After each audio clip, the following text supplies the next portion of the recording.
Hello students. आज हम chapter number 6 करेंगे जिसका नाम है भौतिक एवं रासायनिक परिवर्तन। तो दो तरह के परिवर्तनों की बात करनी है हमने यहाँ पर, भौतिक परिवर्तन और रासायनिक परिवर्तन। तो पिछली क्लास में ही हम परिवर्तनों के बारे में पढ़ चुके हैं। कुछ परिवर्तन होते हैं जिन्हें उत्क्रमित कर सकते हैं, पहले जैसा बना सकते हैं, और कुछ परिवर्तन होते हैं जिन्हें हम पहले जैसा नहीं बना सकते। तो वहीं से हम इस बात को शुरू करते हैं और देखते हैं इसमें किस किस तरह के परिवर्तन हैं। तो सबसे पहले हम बात करेंगे भौतिक परिवर्तनों की। तो उसमें यहाँ पर कुछ क्रियाकलाप हैं। सबसे पहला है कि कागज़ का एक टुकड़ा लिया और उसको काट के छोटे छोटे टुकड़ों में बांट लिया इस तरह से।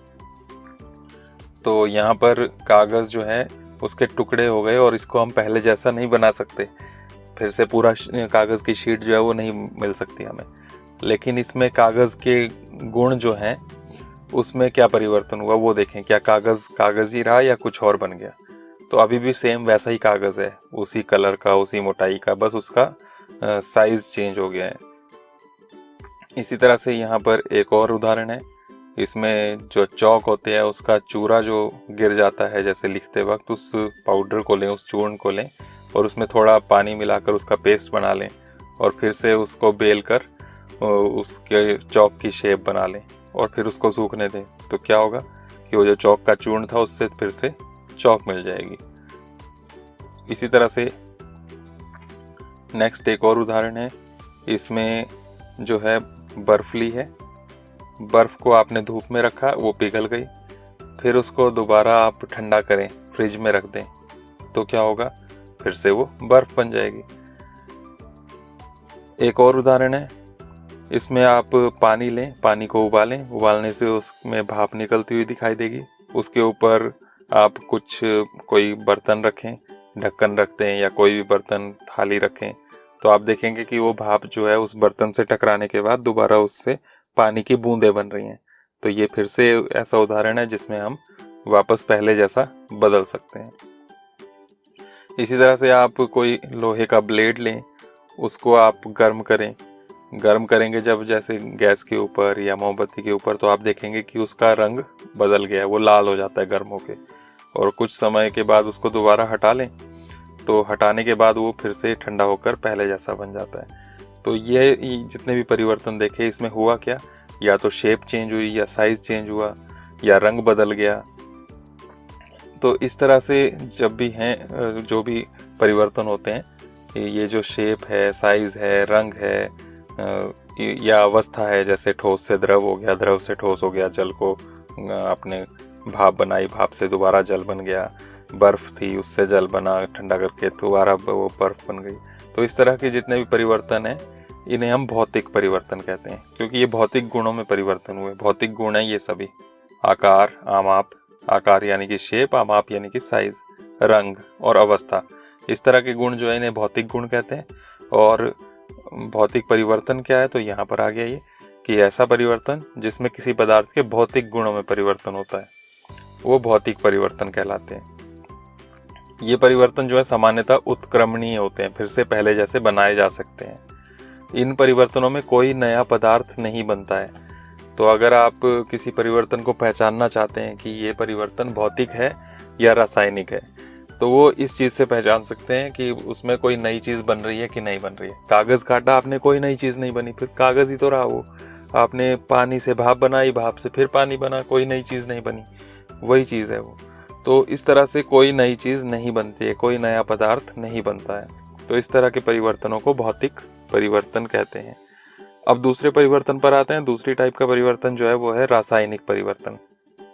रासायनिक परिवर्तन के कुछ उदाहरण हैं यहाँ पर। लोहे में जंग लगना, लोहे में जंग लग जाती है। पुरानी लोहे की कोई भी चीज़ आप देखें अपने घर पर, या लोहे की कील देखें, तो उस पर ब्राउन कलर की परत चढ़ी होगी, भूरे रंग की, तो उसे हम कहते हैं कि वो उस पर जंग लगी हुई है। यहाँ कुछ लोहे की चीज़ें दी हुई हैं, तो वो लोहे पर जो जंग लगी है वो काफ़ी टाइम तक लोहा पड़ा रहता है, तो उसमें नमी और हवा की वजह से वो जंग आ जाती है और वो लोहे को बदल देती है। तो उसमें क्या हुआ कि लोहा लोहा नहीं रहा, वो बदल गया है। वो भूरे रंग का एक पाउडर जैसा एक उसमें बाहर इकट्ठा होता जाता है।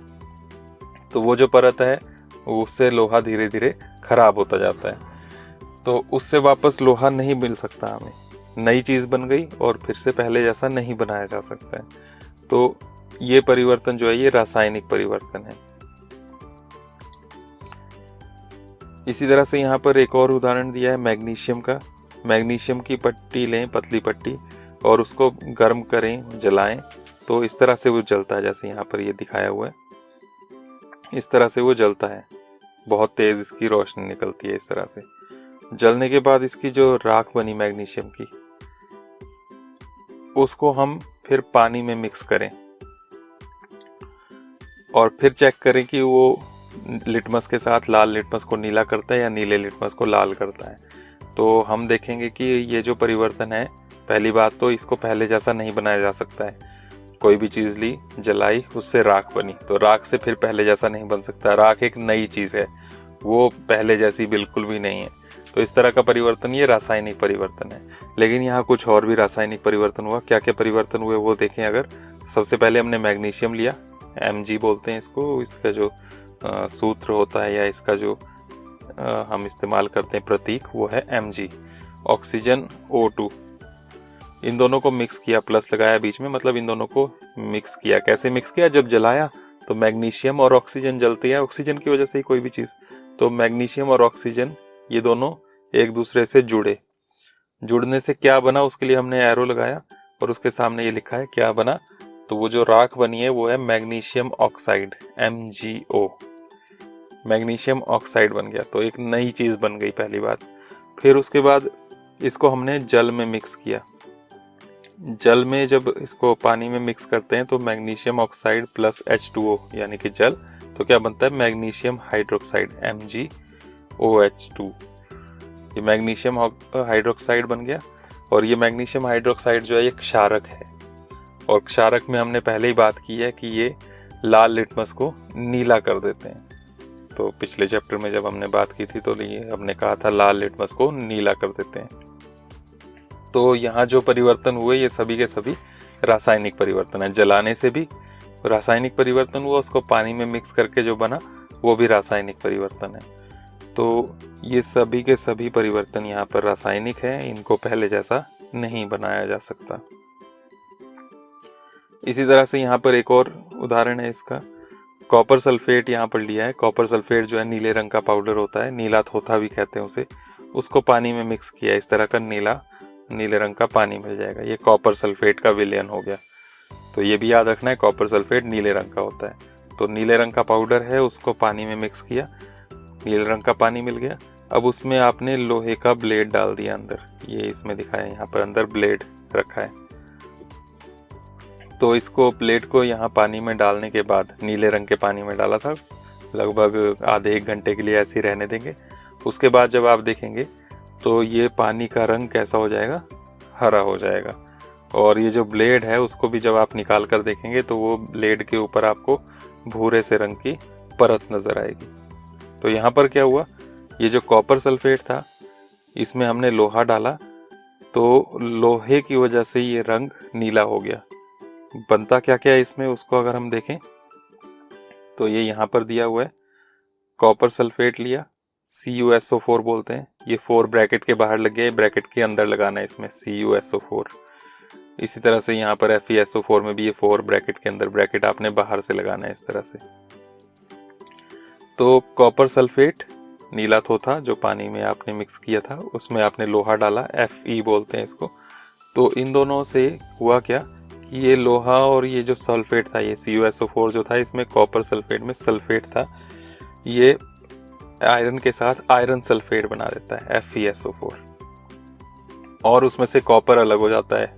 ये आ गया कॉपर। कॉपर यानी कि तांबा, तांबे के जो बर्तन होते हैं वो भूरे रंग के होते हैं, तो वही कॉपर आ गया। वो कॉपर जो है वो ब्लेड के ऊपर आ गया, तो उस वजह से उसका रंग भूरा हो गया। और ये जो आयरन सल्फेट बना ये हरे रंग का होता है, तो इस वजह से वो जो पानी था उसका रंग हरा हो गया।